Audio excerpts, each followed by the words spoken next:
I call the member for Gilmore. Thank you, Mr Deputy Speaker. I speak today to support the Medicare Levy Amendment to National Disability Insurance Scheme Funding Bill 2017. Every day we meet local heroes who are dealing with a huge range of difficulties. One of the most heart-touching is to meet a person with a disability who inspires and impresses with their attitude to life and their determination to make a difference.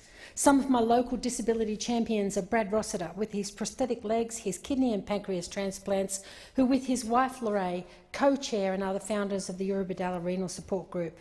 Brad is a star for kidney health awareness, diabetes awareness and a champion for organ donation registration. He's a recipient of the NDIS. Lauren Ball, only 11 years of age, already with a lung transplant, who attends Husky Public, and her aim is also to raise awareness for organ donation register. Jackie Kay, from her position in a wheelchair as chairperson of It's Heaven Inclusive Tourism, Hansa Sailing Systems. She is the first advocate for Shoalhaven's sailability. Luke Stojanovic and his mum, Kim, helped to raise over $77,000 towards the brain injury unit at Liverpool Hospital. Luke was a devil-may-care motorbike rider who had the misfortune to have a very serious injury. He was hospitalised for many months, and it's been a difficult journey for his whole family. They had to learn sign language, and he only had the use of one hand, and he was told he would never be able to speak again. He's a cheeky young man with a great sense of humour. Last time we met, he spoke carefully, and clearly it was taking an enormous amount of concentration, but he was speaking about his next quest. He's fired up and ready to fundraise again to get a disability access point for people to get to the water in the beautiful Jervis Bay. Big Red Brent, would you believe he is the one? He keeps telling you, I am the one. Brent Peter Kelly, whose presence at any event is unforgettable because he's so enthusiastic and loves life. He was at the launch of the NDIS in both the Illawarra and the Shoalhaven, and he said in his opening comments, I just want to say thank you. I want to thank you, the Australian taxpayer, for paying the NDIS. I couldn't go out shopping and I couldn't go to the pictures. His mother told me, now I can have some time to do craft and meet my friends for coffee and know that Brent is happy. They are great fans of the NDIS. In our nation, we are most generous when people are going through the worst of times. Flood events, bushfires, road tragedies and, more recently, idiot behaviour in city areas that puts people at risk.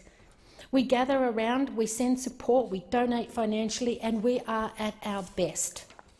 Disability is not a transition occurrence, so the funding cannot be a transition arrangement, nor can it be an ad hoc appeal to the generosity of Australians. We look after each other as a country. We don't look to our ability to see how much we can do. We instinctively help as best as we can. This is an essential part of our Australian character, our values, our community mateship, and it is that character that is the basis of knowing of the general Australian population support. Again, I quote the Treasurer, the Honourable Scott Morrison. It is that character that I've seen demonstrated around the country in response to our call for Australians to support their mates who live with a disability and the families who live with them and care for them, along with their workmates, their friends, their associates, and those they randomly come in contact with on the street and on public transport. It's about the empathy and the care and the passion that Australians feel for their mates, particularly those who suffer with a disability. Australians place a great deal of faith in our government's range of essential services. No one can truly prepare for the hardship or cost of these responsibilities. I heard a few comments regarding the extra 0.5 of Medicare being not needed to fund the NDIS. What government, particularly a Liberal coalition government, likes to increase taxes unless there's an absolute need to do so? Are the current and new Labor MPs unaware that the original NDIS did not include those people with mental health issues, that these people were added in during the final months of the Labor government in 2013?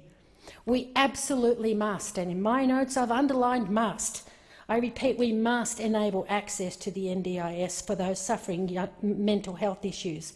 I mention this particularly as just this weekend we had yet another regional suicide, reflecting the absolute need for mental health investment as part of the NDIS. So I say to those considering this weird idea of not voting for the very sensible solution of increasing the Medi-Levy to fund the missing dollars for the NDIS, have a chat to your local disability clients. Ask them for their opinions.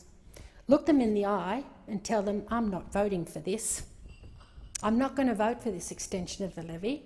I'm not going to ensure certainty for your funding so you can't change your wheelchair next time you need a new one. I'd be very surprised if you could do that. Labor, get on board. You expanded the system to make sure mental health was part of the disability spectrum. It needs to be funded without financial support. So get on board and help fund it and give certainty to every single one of those people with a disability who are depending on that vote, absolutely depending on that vote for certainty for their planning for the rest of their lives.